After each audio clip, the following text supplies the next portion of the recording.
Si tu es jeune, chrétien ou croyant et que tu aspires à la richesse, alors tu dois nécessairement regarder ça. Car dans la vidéo d'aujourd'hui, je vais te parler de quelques raisons qui poussent le pauvre à croire que les riches n'iront pas au ciel ou que les riches sont dans de loges génériques.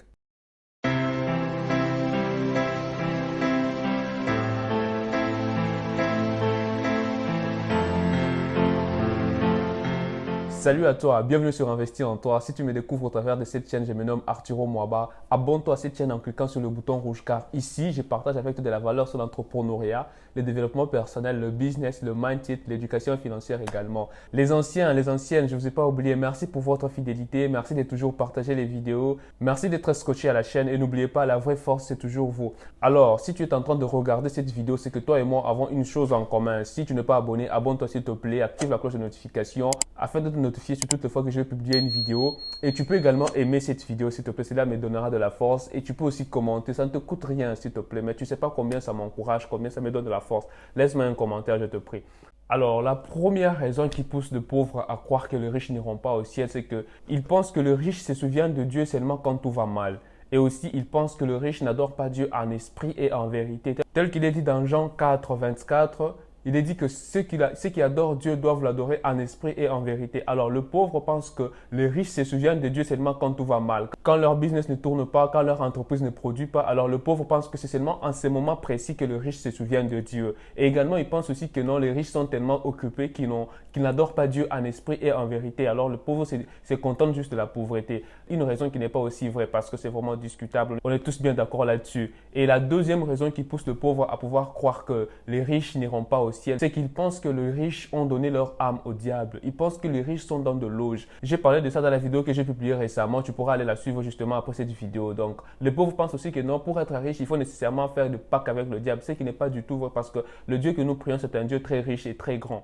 Alors, j'aimerais te dire une chose, c'est qu'il ne faut pas vivre sur terre comme si nous étions au ciel. Pourquoi je dis ça? Parce qu'avant d'aller au ciel, il faut d'abord réussir sa vie ici sur terre. Et ici sur terre, ce qui structure la vie des hommes, c'est l'argent. Pourquoi? Parce que le bien et le service sur terre sont échangés moyennant de l'argent. Alors, permets-moi de te parler de l'histoire de trois grandes religions qui existent au monde. Il y en a trois. Il y a le judaïsme qui est apparu en premier avec comme livre saint la Bible hébraïque. Et le personnage principal, c'est Moïse.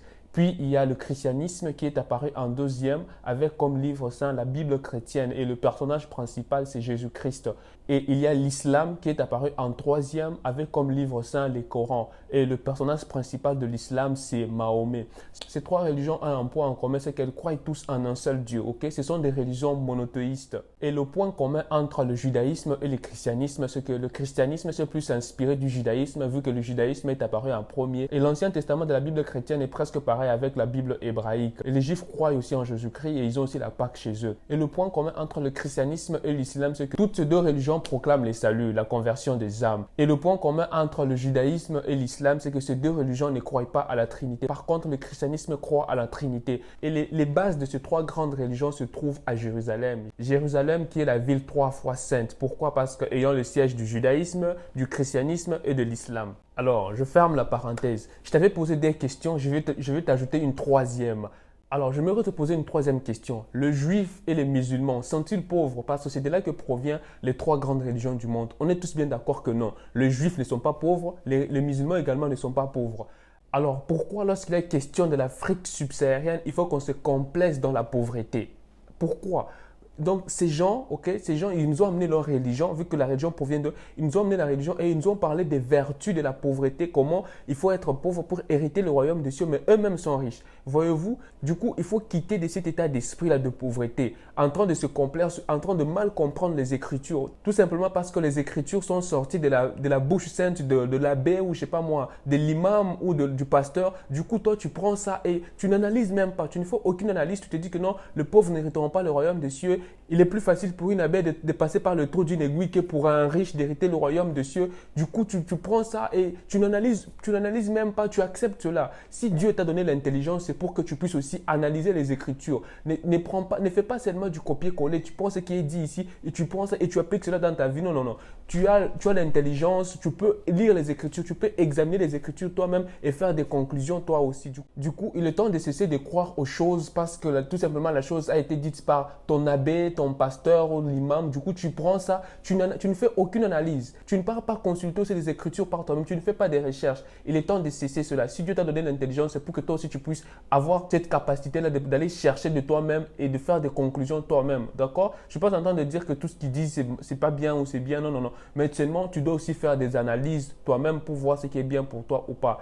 Et Dieu est riche et il a créé la richesse, n'est-ce pas? Et également, il a créé l'homme à son image et à sa ressemblance. On est tous bien d'accord là-dessus. Alors, vu qu'il t'a créé à son image et à ta ressemblance, toi aussi, tu dois devenir riche et utiliser cette richesse-là pour améliorer ta vie et également celle des autres. Et il y a une chose vraiment qui est drôle mais triste aussi, c'est que les gens qui disent qu'ils n'ont pas besoin d'argent, les gens qui disent qu'ils n'ont pas besoin de richesse, qu'ils n'ont pas besoin de devenir riches, ce sont des égoïstes. Oui, crois-moi, ce sont des égoïstes. Pourquoi? Parce que si toi, tu n'as pas besoin d'argent, sache que ta famille en a besoin. Sache que ta femme en a besoin. Sache que tes frères en ont besoin. Sache que le pauvre a besoin d'argent. Sache que ta communauté a besoin d'argent. Donc, si toi, tu n'as pas besoin d'argent, eh ben, tu peux aller chercher de l'argent afin d'aider ta famille, afin d'aider ta communauté parce qu'elle en a besoin. Si toi, tu dis que tu n'as pas besoin d'argent et du coup, tu restes figé dans la pauvreté, tu ne pars pas chercher, c'est que tu es égoïste. C'est que tu es égoïste. Parce que si toi, tu n'as pas besoin, les autres en ont besoin. Donc, voilà une raison pour toi d'aller chercher de l'argent. Si toi, tu n'as pas besoin, sache que ta communauté en a besoin. Donc, va chercher de l'argent pour ta communauté. Et ici, j'aimerais souligner une chose, c'est que je ne veux pas dire aussi que non, l'amour de l'argent est plus important que l'amour de nos frères, que l'amour de nos sœurs, que l'amour qu'on a envers sa femme, son mari ou ses proches et tout ça. Non, non, je ne suis pas en train de dire que c'est plus important. Mais seulement, il est important de savoir que chaque chose a son utilité. Ok, tel qu'il est dit dans la Bible, chaque chose a son temps. C'est pas parce que aimer nos frères est important que chercher de l'argent ne l'est pas. Non, non, non, non, non, non. Du coup, il faut faire la part des choses. Je vais te donner un exemple. Entre ta tête et ton cœur, qu'est-ce qui est plus important? Tu me diras ta tête, mais on est tous bien d'accord qu'il faut aussi le cœur puisque l'homme puisse vivre. Alors tu me diras entre les deux, lequel est plus important que l'autre. Tu vois que tu es confus ou confuse. Donc chaque partie de ton corps a son utilité. C'est pas parce que tes yeux sont utiles que ta bouche ne l'est pas, non. C'est pas parce que ta bouche est utile que tes oreilles ne le sont pas, non. C'est pas parce que tes oreilles sont utiles que ton cœur ne l'est pas. Chaque chose a son utilité dans son domaine très précis. Aime tes frères, aime les membres de ta communauté, mais aime aussi chercher de l'argent car c'est très important. Et tu seras plus utile à ta communauté si tu devenais riche que si tu devenais pauvre. Pourquoi je dis ça? Parce que si tu es pauvre, tu deviens une charge et tu n'es pas utile vraiment à la société en étant pauvre. Et les pauvres, ce sont des personnes qui ne résolvent les problèmes de personne. Ah oui, permet la tautologie, mais c'est comme ça. Plus tu résous les problèmes d'un grand nombre de personnes, plus tu deviens riche. Et c'est comme ça. Les gens riches, ce sont des personnes qui résolvent les problèmes des autres. Mais les pauvres ne résolvent les problèmes de personne. Ils sont là figés dans leur zone de confort. Donc toi aussi, si tu veux devenir riche, tu dois résoudre le problème de quelqu'un. Et c'est ainsi que tu deviendras utile à ta famille et même à ta communauté. Parce que si tu es pauvre, vraiment, tu ne seras pas vraiment d'une grande utilité. Tu seras une charge. Et lorsqu'il y a des problèmes, ils ne vont pas vraiment vers toi parce que tu te dis que non, si nous partons vers lui, on ne va trouver aucune solution. Il va seulement donner des belles idées, mais il n'y aura pas de solution. Ou bien, il va seulement nous faire perdre notre temps. Donc, toi aussi, si tu veux être utile à ta société et même à ta communauté, deviens riche, s'il te plaît, parce que tu le seras plus utile en étant riche qu'en restant pauvre. Donc, c'était vraiment ça la vidéo d'aujourd'hui. Donc, retiens que la richesse n'est pas mal. Retiens que nous sommes tous des enfants de Dieu et nous avons été créés à son image et à sa ressemblance. Et il est le Dieu qui a créé même la richesse et il nous a créé à son image. Donc, nous aussi, on doit devenir riche. Si tu n'as pas besoin d'argent, va chercher de l'argent pour aider ta communauté parce que ta communauté en a besoin. Et retiens que c'est pas parce que tu deviens riche que tu vas plus commencer à adorer ton Dieu en esprit et en vérité. C'est juste une question de priorité. Et moi, le conseil que j'aime me donner, c'est que si tu n'as pas encore beaucoup d'argent, que tu n'es pas encore riche et que tu n'adores pas ton Dieu en esprit et en vérité, commence dès maintenant. Rassure-toi, c'est pas parce que tu en auras beaucoup que cette habitude va se créer. L'homme est une créature d'habitude. Plus tu es fidèle dans de petites choses, plus tu le seras dans de grandes choses. Et on peut devenir riche en empruntant le droit chemin. Crois-moi, c'est possible. J'espère vraiment que cette vidéo aussi te booste. J'espère que te motive. J'espère que tu prends une nouvelle directive dès aujourd'hui. J'espère que tu changes ta manière de penser, ta manière de voir l'argent, ta manière de voir les riches. Et j'aimerais te donner un conseil, c'est que si tu veux devenir riche, commence par bénir les riches, ok? Commence par admirer les riches. Prononce des belles paroles. Quand tu vois un riche, dis que non, cet homme vraiment, il est merveilleux. Tout ça. Prononce des belles paroles sur les riches. Bénis-les.